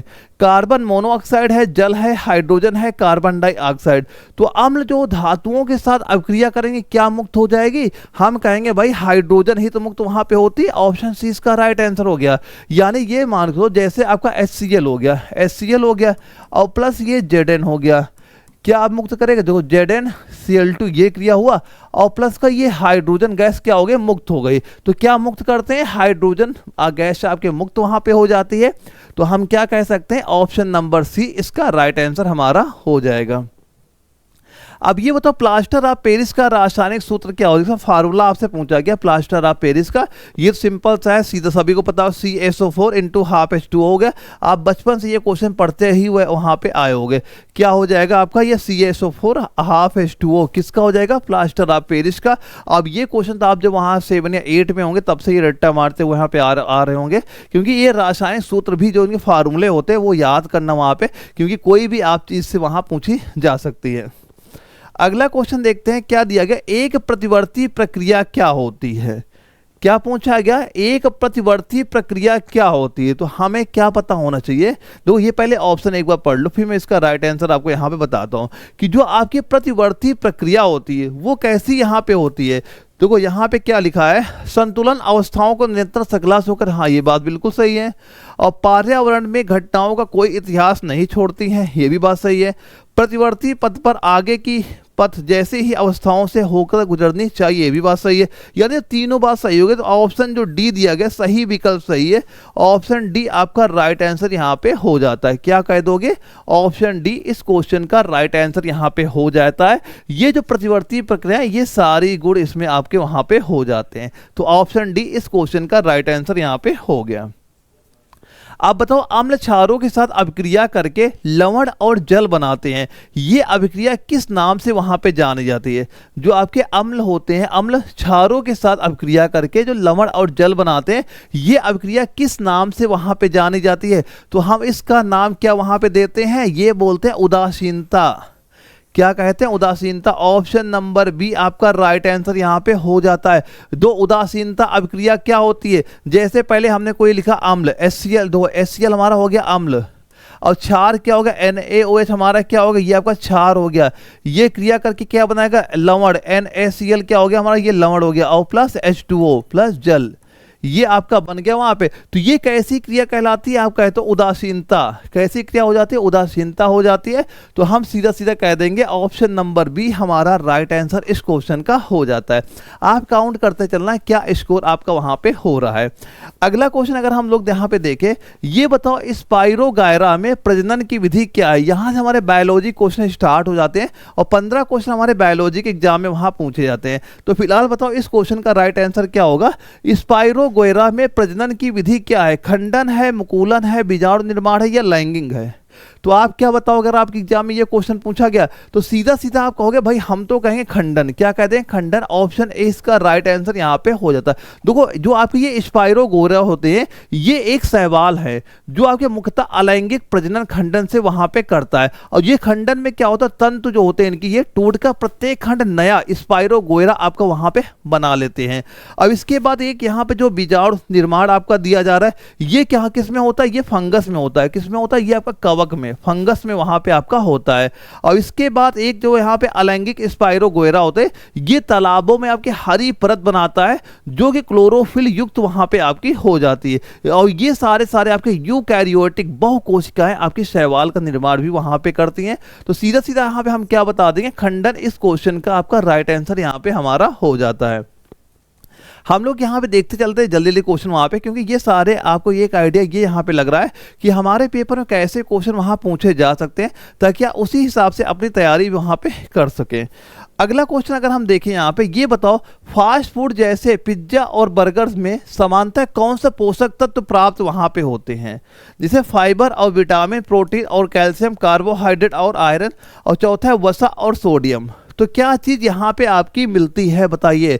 देखो, पहला है फाइबर और विटामिन। तो ये जो आपके फाइबर और विटामिन होते हैं, ये तो फल सब्जियों से मिलते हैं। तो भाई ये पिज्जा उज्जा तो मिलता नहीं, ये गलत राइट आंसर हो गया। अगला है यहाँ प्रोटीन और कैल्शियम आपका यहाँ पे दिया जा रहा है, ये आपके दूध और अंडे से मिलते हैं, तो ये भी इसका गलत हो जाएगा। तीसरा है कार्बोहाइड्रेट और आयरन यहाँ पे आपका दिया जा रहा है। ये क्या होता है? जो आयरन आपको होता है किससे मिलता है? पालक से मिलता है, पिज्जा से थोड़ा मिलता है वहां पे, ये भी हमारा गलत हो गया। वसा और सोडियम यहाँ पे दिया। हाँ, ये ऑप्शन नंबर डी इसका राइट आंसर यहाँ पे हो जाता है, क्योंकि जो फास्ट फूड होता है, पिज्जा हो गया, बर्गर हो गया, इनमें जो वसा होती है, जो फैट होता है, जो वसा होती है, फैट होती, ये बहुत ज्यादा होता है। और साथ में क्या होता है? इसमें जो साल्ट होता है, ये बहुत ज्यादा वहां पे आपका होता है।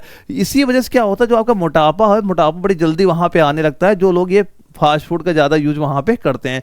तो आप क्या कहोगे? ऑप्शन डी इसका राइट आंसर इस क्वेश्चन का हमारा यहाँ पे हो जाता है। अब एक क्वेश्चन ये भी याद करना, पेपर सीधा सीधा पूछता है कि अगर हमारे शरीर में अगर सोडियम की, क्या पूछेगा? हमारे शरीर में अगर सोडियम की मात्रा ज्यादा वहां पे हो जाए तो कौन सी बीमारी हमें वहां पे हो जाती है? तो यहां इसकी अधिकतर से एक चीज ये यहां पे लिख लेना, क्या? हाइपर क्या लिख लोगे यहाँ पे? हाइपरटेंशन नामक, हाइपरटेंशन यहाँ पे आपका हो जाता है अगर सोडियम की मात्रा क्या हो जाए, शरीर में आपकी मात्रा ज्यादा वहां पे हो जाती है। अब ये बताओ, मानव का सेम यानी बीज आकार का उत्सर्जी अंग कौन सा होता है? यानी एक ऐसा अंग का बताओ, जैसे एक सेम का बीज होता है, वैसे हमारे शरीर में भी एक अंग वहां पे, उस अंग का नाम आपसे यहाँ पूछा जा रहा है। बताओ, मूत्रवाहिनी हो गया, मूत्राशय, मूत्रमार्ग, या वृक्क है? क्या राइट आंसर यहाँ पे इस क्वेश्चन के यहाँ पे आपका हो जाएगा? तो क्या जो सेम का जैसा बीज होता है, ऐसा किसका आकार होता है? आप कहोगे वृक्क का। किडनी का आकार ऐसा ही तो वहां पे होता है। ऑप्शन डी आपका इस क्वेश्चन का राइट आंसर यहाँ पे हो जाता है। और देखो, प्रत्येक व्यक्ति में, यानी हर इंसान में कितनी किडनियां वहां पाई जाती हैं? तो प्रत्येक इंसान में, जो तो सभी को पता है कि 2 किडनियां वहां पे आपकी पाई जाती हैं। और किडनियों का काम क्या होता है, इनका काम होता है जो हमारे रक्त में जो अपशिष्ट पदार्थ होते हैं, जैसे आपका यूरिया होगा, ये सारा चीज निकालने का काम किसका होता है, किडनियों का काम तो वहां पे होता है आपका। अब यहाँ क्वेश्चन ये पूछा जाता है कि जो आपकी किडनी होती है, जो आपके वृक्क होते हैं, इनकी इकाई क्या वहां पे होती है, इकाई क्या बताओगे, नेफ्रॉन इनकी इकाई वहां पे होती है। और प्रत्येक किडनी में कम से कम 10 लाख नेफ्रॉन आपके वहां पे पाए जाते हैं, ये भी चीज आपको पता होना चाहिए। और जो आपकी ये किडनी यहाँ पे होती है, ये पीठ के पीछे कमर क्षेत्र में आपके जो हमारे पीठ के पीछे जो हमारा कमर का क्षेत्र वहां पे होता है, वहां पे ये किडनियां आपकी स्थित वहां पे होती हैं। और जब किसी की कहते हैं ना भाई किडनी फेल हो गई है, यानी किडनी काम की सही से काम वहां पे नहीं कर रही है, तो भाई क्या होगा, तो क्या उनसे क्रिया उसके बाद वहां पे की जाती है, तो ये याद करना डायलिसिस। तो सीधा एक क्वेश्चन ये आता है कि ये बताओ इंसानों में, मनुष्य में ये डायलिसिस क्रिया कब वहां पे की जाती है। तो जब हमारे किडनी काम करना बंद कर दे, किडनी हमारे फेल हो जाते हैं, तो हमें डायलिसिस की जरूरत वहां पे पड़ जाती है। तो वो चीज भी आपको पता होना चाहिए कि आपके एग्जाम में क्वेश्चन पूछे जा सकते हैं। अगला क्वेश्चन क्या आ रहा है, निम्न में से कौन सा जल में घुलनशील विटामिन है। देखो जल में घुलनशील, वसा में घुलनशील, ये विटामिन रट लेना, कोई भी क्वेश्चन आपसे कभी भी पूछा वहां पे जा सकता है। तो फिलहाल हम लोग क्या जानते हैं कि बताओ निम्न में से कौन सा जल में घुलनशील है, vitamin D, vitamin A, vitamin C, vitamin K. तो सीधा सीधा क्या कहोगे, विटामिन सी। विटामिन सी, जो विटामिन सी होता है, जो आपका एस्कॉर्बिक एसिड के नाम से वहां पे जाना जाता है, ये जल में घुलनशील होता है और अतिरिक्त मात्रा इसकी जितनी भी वहां पे होती है, ये मूत्र के द्वारा आपका बाहर वहां पे निकल जाती है, किसकी, विटामिन सी की वहां पे। इसके बाद दोस्तों जो आपका विटामिन बी कॉम्प्लेक्स होता है, यानी जल में, वाटर में कौन सी घुलनशील है, एक आपका विटामिन बी कॉम्प्लेक्स हो जाएगा सी, ये दोनों विटामिन क्या हो जाएंगे, जल में आपकी घुलनशील वहां पे हो जाती है। इसके बाद अगर कभी आपसे पूछा गया ये बताओ वसा में घुलनशील विटामिन कौन सी वहां पे हो जाएंगे, तो क्या बताओगे, एक तो आपका ए हो गया, एक आपका डी हो गई, एक बी हो गया, एक के हो गया, ये सारे क्या हो जाएंगे, वसा में घुलनशील विटामिन आपके वहां पे हो जाते हैं। ये कोई भी चीज आपके एग्जाम में कभी भी वहां पूछी जा सकती है, तो सारी चीज यहां पे याद करना। अगर हमारे शरीर में विटामिन सी की कमी वहां पे हो जाती है, तो कौन सा रोग हो जाता है, आप क्या कहते हैं, तो विटामिन सी की कमी से स्कर्वी नामक रोग वहां पे हो जाता है। तो अगर विटामिन सी की कमी हुई, कौन सा रोग होगा, आप कहोगे स्कर्वी नामक रोग वहां पे आपका हो जाता है। और इसमें क्या होता है, जो हमारे मसूड़ होते हैं, मसूड़ों से खून आना स्टार्ट वहां पे हो जाता है, ये जो हमारे मसूड़ में स्वेलिंग होती है, सूजन वहां पे आ जाती है, तो विटामिन सी की कमी से ही वहां पे होता है। अब अगर आपसे ये पूछ लिया जाए जो विटामिन सी के मेन स्रोत क्या होते हैं, कहाँ से होता है, जो आप जितने आपके खट्टे फल होते हैं वहाँ में, जैसे आंवला हो गया, नींबू हो गया, संतरा हो गया, तो जितने खट्टे फल होते हैं वहाँ से क्या होता है, विटामिन सी प्रचुर मात्रा में आपको मिल जाती है। अगला क्वेश्चन देखते हैं, पूछा गया निम्न में से कौन सा फूल एक लिंगी है, पपीते का, सूरजमुखी का, या हिबिस्कस का, सरसों का। तो जो आपका पपीता का क्या होता है, फूल होता है, ये क्या होता है, एक लिंगी वहां पे होता है। क्या बताओगे, एक लिंगी किसका हो जाएगा, पपीता का हो जाएगा। आप सीधा कहोगे ऑप्शन ए आपका राइट आंसर यहाँ पे हो जाता है। ये पपीता का पौधा एक लिंगी होता है, अर्थात नर और मादा फूल क्या होते हैं, इनके अलग अलग पौधे पर वहां पे होते हैं, जो होते हैं उसे क्या कहते हैं, डायोसियस वहां पे आपका ये कहा जाता है। और इसके बाद जैसे आपके सूरजमुखी हो गया, या आपका सूरजमुखी हो गया, ये हिबिस्कस हो गया, ये सरसों हो गए, ये जो फूल होते हैं ये कैसे होते हैं, ये आपके उभयलिंगी, ये आपके द्विलिंगी होते हैं। कैसे होते हैं, इन्हें आप बताओगे द्विलिंगी। ये कैसे हो जाते हैं, आप कहोगे ये द्विलिंगी आपके वहां पे हो जाते हैं। इनमें नर और मादा दोनों भाग एक ही फूल में वहां पे पाए जाते हैं। क्या, जो नर और मादा दोनों भाग कहाँ हो जाएंगे, इन सभी के एक ही फूल में वहां पे पाए जाते हैं। तो क्या बताओगे, ऑप्शन नंबर इसका ए बिल्कुल राइट आंसर वहां पे हमारा हो जाता है। अब ये बताइए पित्त रस कहाँ पे बनता है। जो आपका पित्त रस होता है ये गैस्ट्रिक में बनेगा, यकृत या अग्न्याशय या आंत।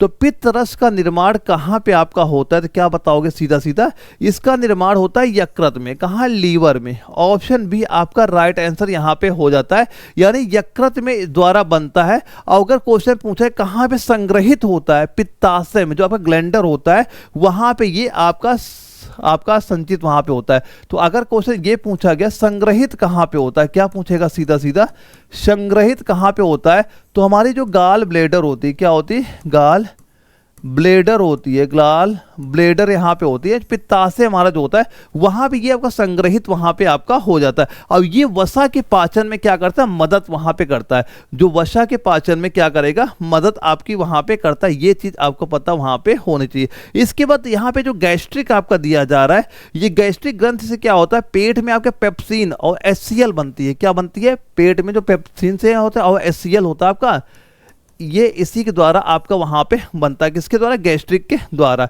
इसके बाद जो अग्न्याशय यहाँ पे दिया जा रहा है, अग्न्याशय में क्या होता है, इंसुलिन हो गया और जो पाचक एंजाइम होते हैं जैसे ट्रिप्सिन होता है, ये कौन कहाँ बनता है, अग्न्याशय में आपका बन जाता है। और आज का पता ही जो खाना वाना हमारा डाइजेस्ट होता है, कहाँ पे डाइजेस्ट होता है, जो आपकी आंत होती है वहाँ पे खाना आपका ये डाइजेस्ट वहाँ पे होता है।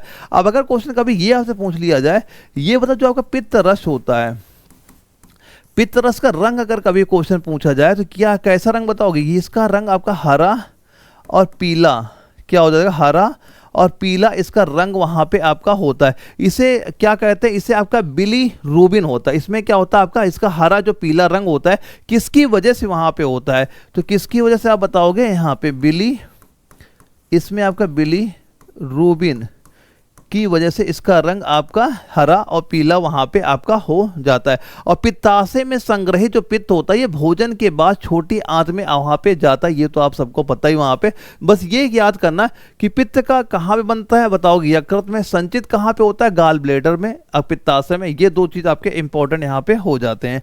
अब ये बताओ हमारे शरीर में ग्लूकोज किस रूप में मौजूद रहता है, वसा के रूप में, ग्लाइकोजन के रूप में, इंसुलिन के रूप में या अमीनो एसिड के रूप में। हमारे शरीर में जो ग्लूकोज होता है किस रूप में आपका संचित वहां पे रहता है, तो क्या बताओगे, ये होता है ग्लाइकोजन के रूप में संचित होता है। ऑप्शन बी इसका राइट आंसर यहां पे हो जाता है। और जरूरत पड़ने पर ये आपका ग्लाइकोजन जो होता है ये ग्लूकोज में ऑलरेडी अपने आप ही वहां पे बदल भी आपका ये जाता है। अगर क्वेश्चन ये पूछ लिया जाए कि हमारे शरीर में लगभग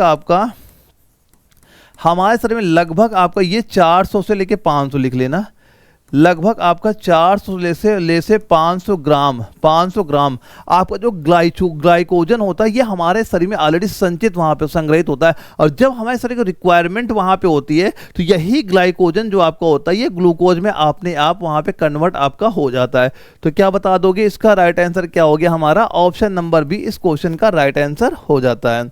अब ये बताओ निम्न में से कौन सा प्राकृतिक बहुलक है, बैकेलाइट, रेशम या आपका केवलर या लेक्सन। तो बताना है कौन सा आपका प्राकृतिक बहुलक यहाँ पे हो जाएगा। तो प्राकृतिक बहुलक हमें तो पता ही ना क्या होता है, रेशम ही तो आपका होता है, प्राकृतिक रूप से मिलता है। ऑप्शन बी आपका राइट आंसर यहाँ पे हो जाता है।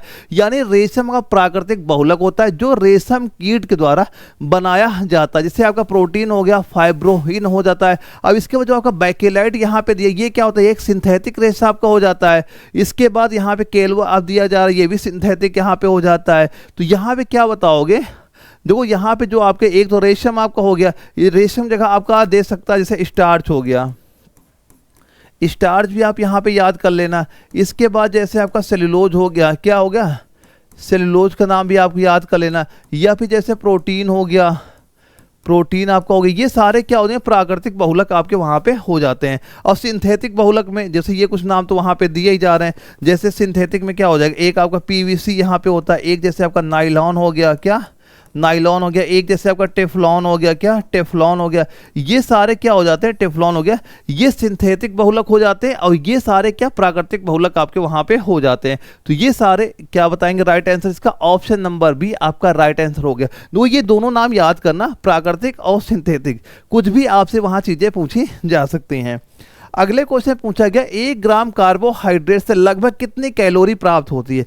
बिल्कुल बेसिक सवाल है और सभी को इसका आंसर पता भी वहां पे होना चाहिए। तो हम क्या बताएंगे, 4 किलो कैलोरी आपका हो जाएगा। ऑप्शन नंबर सी इसका राइट आंसर यहाँ पे हो जाता है। और 1 ग्राम कार्बोहाइड्रेट से लगभग 4 किलो कैलोरी ऊर्जा आपकी वहां प्राप्त होती है। और 1 ग्राम प्रोटीन से भी आपकी 4 किलो कैलोरी ऊर्जा मिलती है। जबकि 1 ग्राम वसा से आपका 9 किलो कैलोरी ऊष्मा वहां पे आपके मिलती है। तो एक चीज ये याद कर लेना, जैसे 1 ग्राम प्रोटीन से अगर पूछा जाए तो आप बताओगे 4 किलो कैलोरी ये ऊष्मा हो जाएगी। और 1 ग्राम अगर वसा पूछ लिया जाए, एक चीज ये बता दो हमें, 1 ग्राम वसा से कितने उसमें मिलेगी आप बताओगे, 9 किलो कैलोरी। ये सीधा सीधा आप यहाँ पे याद कर लेना, 4 किलो कैलोरी और 1 ग्राम वसा से 9 किलो कैलोरी उसमें आपकी वहाँ प्राप्त होती है। तो कोई भी चीज़ आपसे कभी पूछे वहाँ पे, तो ये क्वेश्चन आप कम से कम वहाँ पे गलत ना करिएगा। अगला क्वेश्चन हम लोग देखें क्या दिया गया, नर शुक्राणु और मादा अंडाणु के संयोजन से कौन सी कोशिका वहाँ बनती है, जाइगोट या गैमिट या ओवम या आपका एम्ब्रियो, क्या चीज आपकी वहां बनेगी, ये आपसे पूछा जा रहा है। तो क्या बनेगी, आप कहोगे जाइकोट बनती है, जाइगोट। ऑप्शन ए इसका राइट आंसर यहाँ पे हो जाता है। यानी जो शुक्राणु जो अंडाणु आपस जुड़ते हैं क्या बनता है, जाइगोट आपका बनता है। और ये निषेचन का जो निषेचन का क्या हो जाता है, प्रथम उत्पाद भी आपका वहां पे हो जाता है। तो सीधा सीधा हम लोग क्या कह देंगे, जाइगोट आपका राइट आंसर यहाँ पे हो जाता है। अब ये बताओ निम्न में से कौन सा मानव रोग बैक्टीरिया से होता है, हेपेटाइटिस ए हो गया, टाइफाइड हो गया, खसरा हो गया, पीलियो हो गया।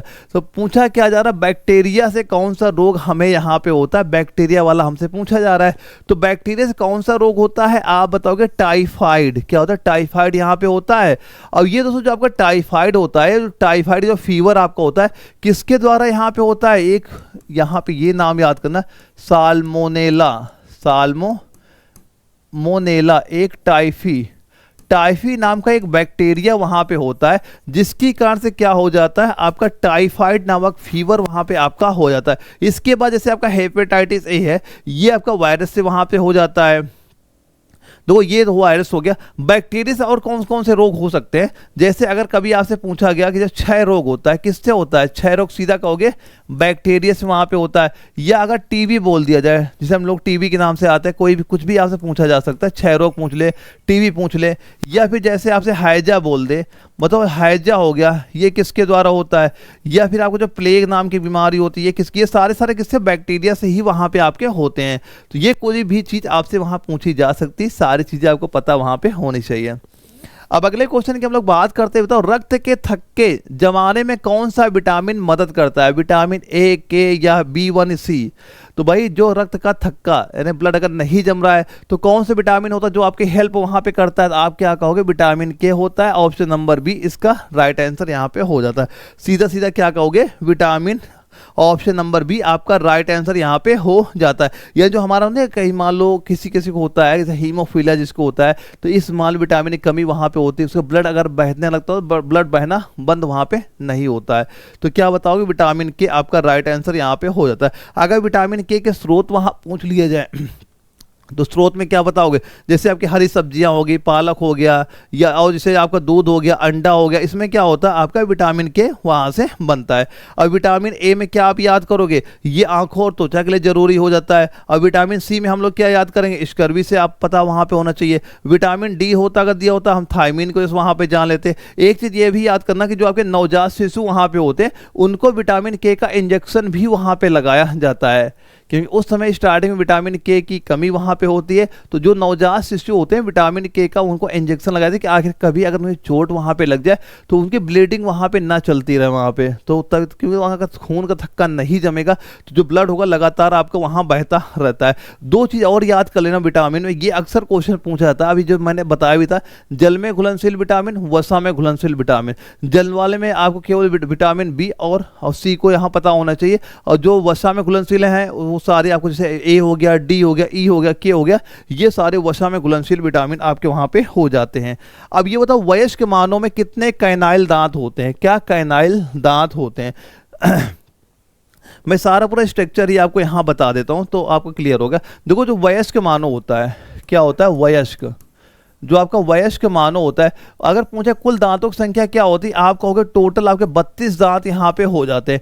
इनमें क्या होता है, 4 दांत कैसे होते हैं, 4 आप कहोगे कैनाइन, 4 दांत इनमें क्या होते हैं आपके कैनाइन यहाँ पे हो जाते हैं, जो आपके नुकीले वहाँ पे होते हैं। जो आपके 2 दांत ऊपरी जबड़े में होते हैं, 2 दांत निचले जबड़े वहाँ पे आपके हो जाते हैं। पूरा फार्मूला ही मैं यहाँ पे लिख लो तो क्लियर यहाँ पे हो जाएगा। देखो यहाँ पे क्या हो जाएगा, इन 32 दांतों में आपके जो 8 दांत होते हैं कैसे हो जाएंगे, आप कहोगे इंसीजर होते हैं, कैसे हो जाते हैं, 8 दांत आपके इंसीजर यहाँ पे हो गए। इसके बाद 4 दांत यहाँ पे क्या हो जाएंगे, कैनाइन, 4 दांत कैसे होते हैं, वो आपके कैनाइन यहाँ पे हो जाते हैं। इसके बाद जो आपके 8 दांत होते हैं, ये क्या होते हैं, प्रीमोलर, क्या होते हैं यहाँ पे, प्री मोलर के नाम से हम लोग इनको वहाँ पे जानते हैं। इसके बाद और जो दांत बचेंगे वो किस नाम से जाने जाएंगे? कितने हो गए? 8 हो गए, 8 8 16, 16 4 20 हो गए, यानी 8 हो गया 8 हो गया आपके इंसीजर यहाँ पे हो गए, 4 आपके कैनाइन हो गए और 8 आपके प्री मोलर हो गए। हाँ, 12 दांत आपके जो बचेंगे ये आपके मोलर नाम से वहाँ पे जाने जाते हैं। तो ये दांतों का पूरा क्रम वहाँ पे हो जाता है। ये सारे दांत मिला के टोटल दांतों की संख्या कितनी आपके हो जाती है? ये 32 दांत वहाँ पे आपके हो जाते हैं। अब एक क्वेश्चन ये पूछा जाता है कि जो आपके दूध के दांत होते हैं, बच्चों में नहीं होते, स्टार्टिंग में हम सभी के थे वहाँ पे, दूध के जो आपके दांत होते हैं इनकी संख्या क्या वहाँ पे होती है? तो इनकी संख्या क्या बताओगे? ये इनकी संख्या 20 दांत वहाँ पे होते हैं। क्या होते हैं? 20 दांत यहाँ पे इनके वहाँ पे होते हैं। और इसमें भी 4 आपके क्या होते हैं? इनमें भी आपके 4 दांत कैनाइन के ही वहाँ पे आपके पाए जाते हैं। और जो कैनाइन के दांत होते हैं ना, ये सबसे मजबूत भी वहाँ पे होते हैं और नुकीली टाइप के होते हैं। जैसे आपने देखा ये दांत होते हैं कैनाइन के, 4 होते, 2 नीचे 2 ऊपर। ये क्या होते? 4 दांत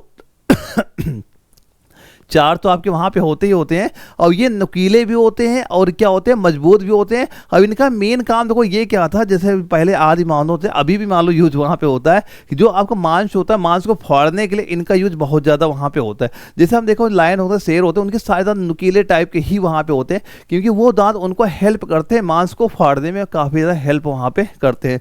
तो आप क्या बताओगे इसका राइट आंसर? सीधा सीधा ये हो जाएगा आपका 4, ऑप्शन डी आपका राइट आंसर यहाँ पे हो जाता है। अब ये बताओ जो कवक की कोशिका भित्ति मुख्यतः किसकी बनी होती है? जो कवक की कोशिका भित्ति किसकी वहां बनी होती है? सेलुलोज की या चिटिन की? तो ऑप्शन नंबर बी ये राइट आंसर यहाँ पे आपका हो जाता है। ये मजबूत पॉलीसैकेराइड आपके वहाँ पे होते हैं और ये पौधों में सेलुलोज बैक्टीरिया में आपका ये पेप्टिग्लिसराइन का काम वहाँ पे आपका ये करते हैं। और ये सेलुलोज जो आपका यहाँ पे दिया जा रहा है ये क्या होता है? पौधों में आपका होता है। और जो आपका यहाँ म्यूसिन यहाँ पे दिया जा रहा है ये किस में होता है? आपका लार में वहाँ पे हो जाता है। और ये ग्लाइकोजन क्या होता है? आपका ऊर्जा भंडारण तो आपका होता है, ये तो आपको पता वहाँ पे हो है। तो ऑप्शन नंबर बी आपका राइट आंसर यहाँ पे हो जाएगा। अब बताओ मस्तिष्क में मुख्यतः कौन सा द्रव्य पाया जाता है? मस्तिष्क में मुख्यतः कौन सा द्रव्य पाया जाता है? रक्त है या आपका सेब्रो स्पाइनल द्रव्य है, लसिका है या साइनोवियल द्रव्य है? कौन सा द्रव्य हमारे मस्तिष्क में पाया जाता है जो कि हमें हमारे चोट लगने से बचाता है? जैसे होता है ना कि चोट अचानक लग गई तो वो द्रव क्या काम करता है कि जो हम उसकी जो चोट है हमारे जो अंदरूनी पार्ट है वहां तक ना जाए, उस द्रव का नाम क्या हो जाएगा? सेरेब्रो स्पाइनल द्रव हो जाएगा। ऑप्शन नंबर बी इसका राइट आंसर यहाँ पे हो जाता है। ये मस्तिष्क और रीढ़ की हड्डी को क्या करता है? सुरक्षा प्रोवाइड वहां पे आपका कराता है। तो क्या बताओगे? ऑप्शन नंबर बी हमारा इस क्वेश्चन का राइट आंसर यहाँ पे हो जाता है। तो दोस्तों हमने यहाँ पे क्या किया, सारे क्वेश्चन यहाँ पे देख लिए वहाँ पे। अब ये काउंट करके आप बताना क्या स्कोर आपका दोस्तों यहाँ पे हुआ है। और साथ साथ जो आपके नोट्स यहाँ पे दे रखे हैं, नोट्स बनाने की टेंशन आप बिल्कुल मत लीजिएगा। जो चीज़ें वहाँ पे दी जा रही है नोट्स बस वही तैयार करते रहना। और जो आपका एप्लीकेशन है एने वाला, सारे नोट्स ऑलरेडी वहाँ पे अपलोड कर दिए गए हैं, वो आप तैयार करना। इसमें जो आप मैंने 50 प्रैक्टिस सेट वहाँ पे डाले हैं प्रीवियस ईयर एग्जाम में क्वेश्चन के, उसकी प्रैक्टिस आप जरूर करना। हर क्वेश्चन इंपॉर्टेंट वहां पे डाला है, जिन क्वेश्चन की ज्यादा चांस है पेपर में आने की। अगर आप वो क्वेश्चन की प्रैक्टिस वहां पे करोगे तो टाइम मैनेजमेंट करना भी सीख जाओगे और जब आपका एग्जाम वहां पे लगेगा तब तक आपकी पूरी तैयारी भी कंप्लीट हो जाएगी और आपको काफी ज्यादा बेनिफिट भी आपको वहां पे देखने को मिलेगा। अगर किसी बच्चे का अभी भी कोई वहां डाउट होता है तो आप हमें कमेंट बॉक्स में बता सकते हैं।